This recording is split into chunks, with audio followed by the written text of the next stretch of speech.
Hey gang, Jane here. Welcome back to the studio. Today I'm sharing another twist on one of my favorite granny squares. I call this one the Mystic Gem. It's got a rich geometric vibe and a diamond shape right in the middle, which you might recognize because that center is actually the first 7 rounds of my Mystic Harmony square. In the same fashion as my fusion diamond design, I have taken a square, given it a twist, and added some fancy corners onto it. It's a little bit like an upgrade. It has a stunning stained glass window effect, which is where the name gem comes from. And the best part is it gives you even more room to play with color. And you know me, I love adding extra color wherever I can, and this design really makes space for that. Today I'm going to be using a 5mm crochet hook to make the square, and you'll need a pair of scissors and a darning needle. I'll be using 6 colors, but of course you can do the square in as few or as many colors as you would like. Pick your own color palette, make it your own. For me, the more colors, the merrier. So today is Smoke by Impeccable, Mallard by Red Heart with Love, Sage by Bernat Premium, Natural by Bernat Super Value, Misty Blue by Impeccable, and Forest by Bernat Super Saver.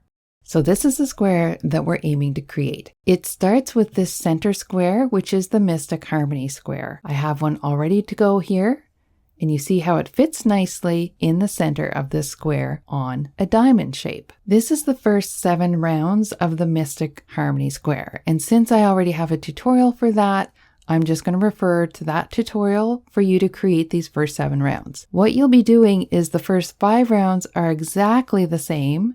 Round 6 and round 7 are the same, except you're going to be using a chain 1 instead of a chain 2. The reason I do that is because the Mystic Harmony, that was kind of the end of the square, so it was nice that it just flowed out. This square I'm going to be adding more onto, so I want to keep it tight so that the rest of the square doesn't start to flare. So the way to do that is to reduce the chain 2s into chain 1s. It's the only difference between the one you're going to be using in this square and the original Mystic Harmony. So up to round 5 is exactly the same.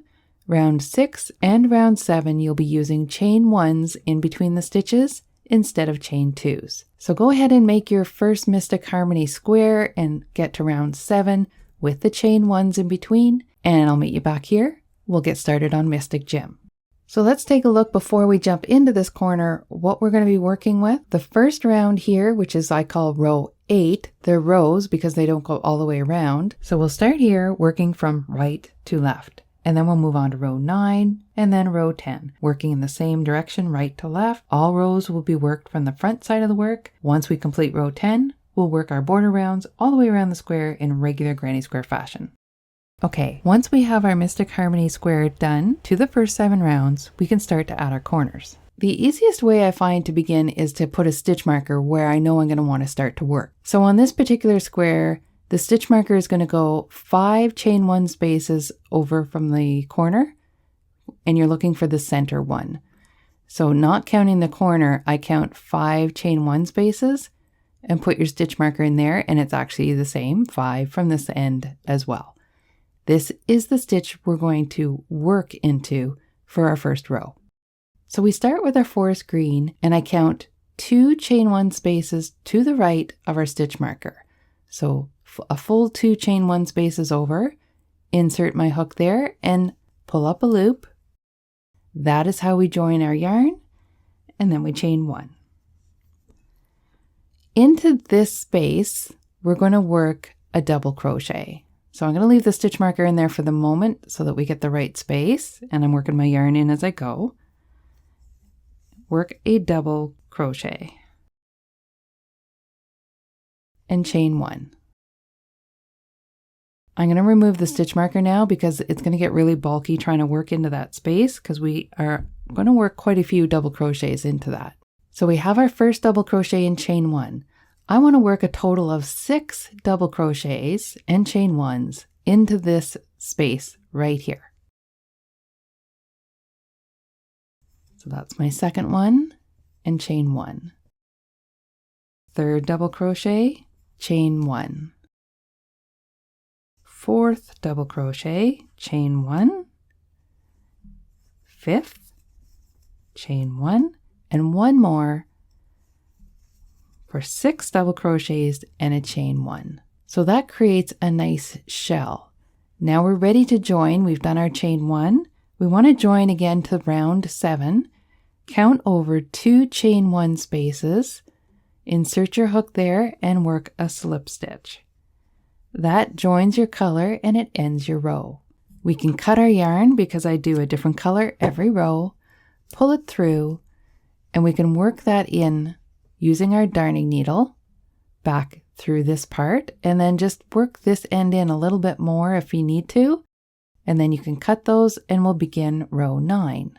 With this next row, I will be using my light green, which is I think called Sage.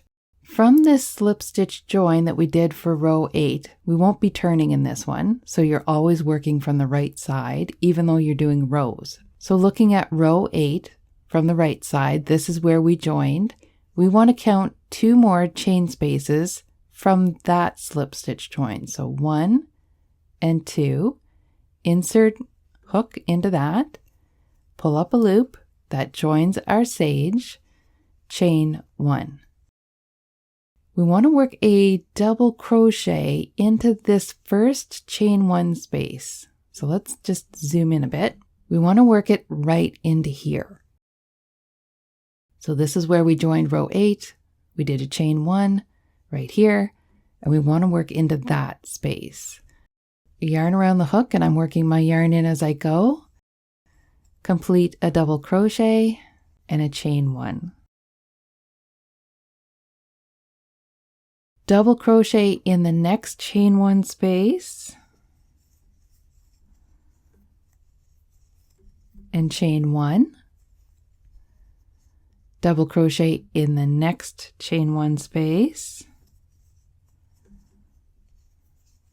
and chain 1. We now have 3 double crochets in each of these chain 1 spaces and a chain 1 in between. In the next chain 1 space, I want to work a double crochet, chain 3, and a double crochet back into that same chain space. And that creates our corner at the top right here.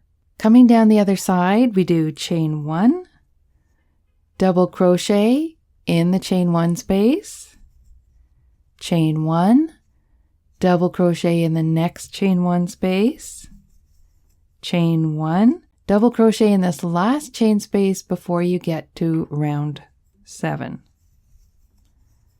Chain 1. Now we want to join to round 7 again. Count from this last slip stitch from row 8 that ended it, count 2 chain spaces, 1, 2, and in that second one, slip stitch to join. And that's it for row 9. You're going to cut your yarn, pull it through, and work your ends in just like we did for row 8. And then all we have left is row 10. Row 10, I'm using the Mallard, and I'm going to slip stitch in the chain 3 that was a corner of the round 7. Right into this chain 3, slip stitch your yarn, and chain 1. Now we're going to work half double crochets. So into this first chain 1 space from row 9, and remember we're always working from the right side here. So this was where we first joined row 9. You want to work into this chain space. And we're going to do a half double crochet this time and a chain 1. Now you're going to work half double crochet, chain 1 into each of these next 3 chain spaces. So 1 per chain space and a chain 1 in between.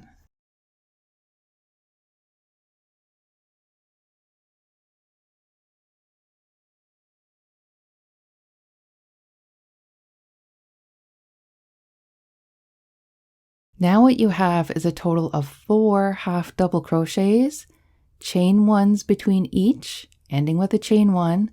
We're up to this chain 3 corner. We work a half double crochet, chain 3, half double crochet into this corner.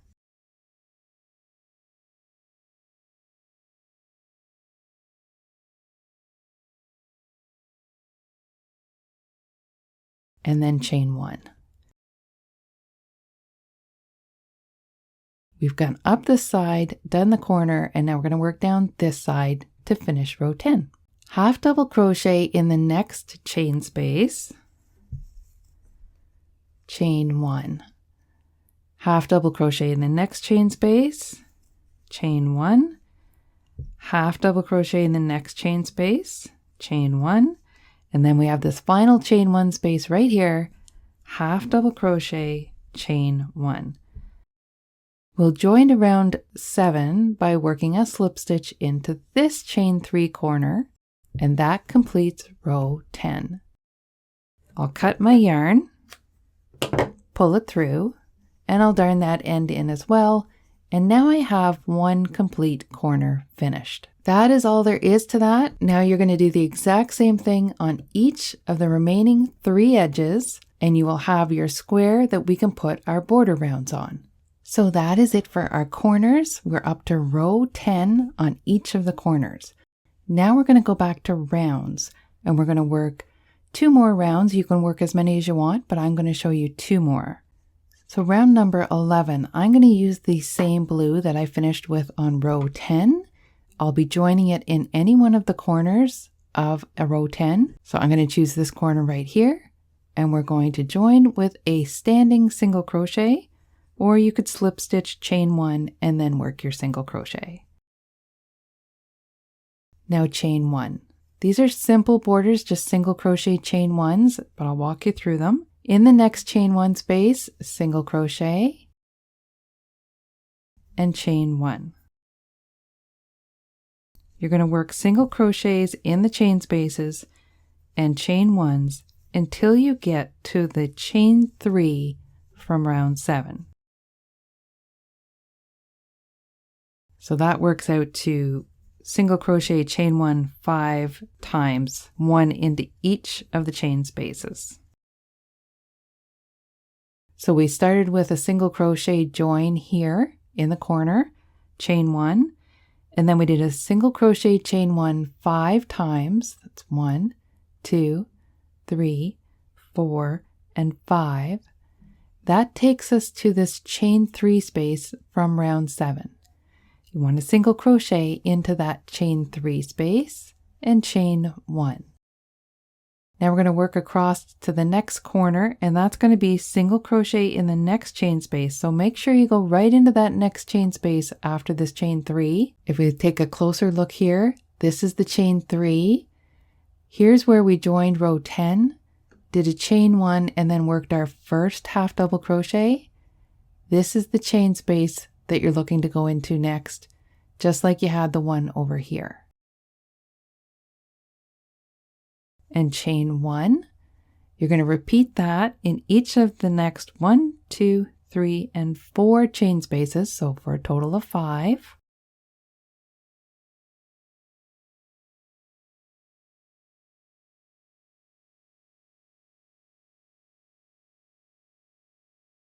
And we've reached the corner. In this chain 3 corner, we work a single crochet, chain 3, and a single crochet.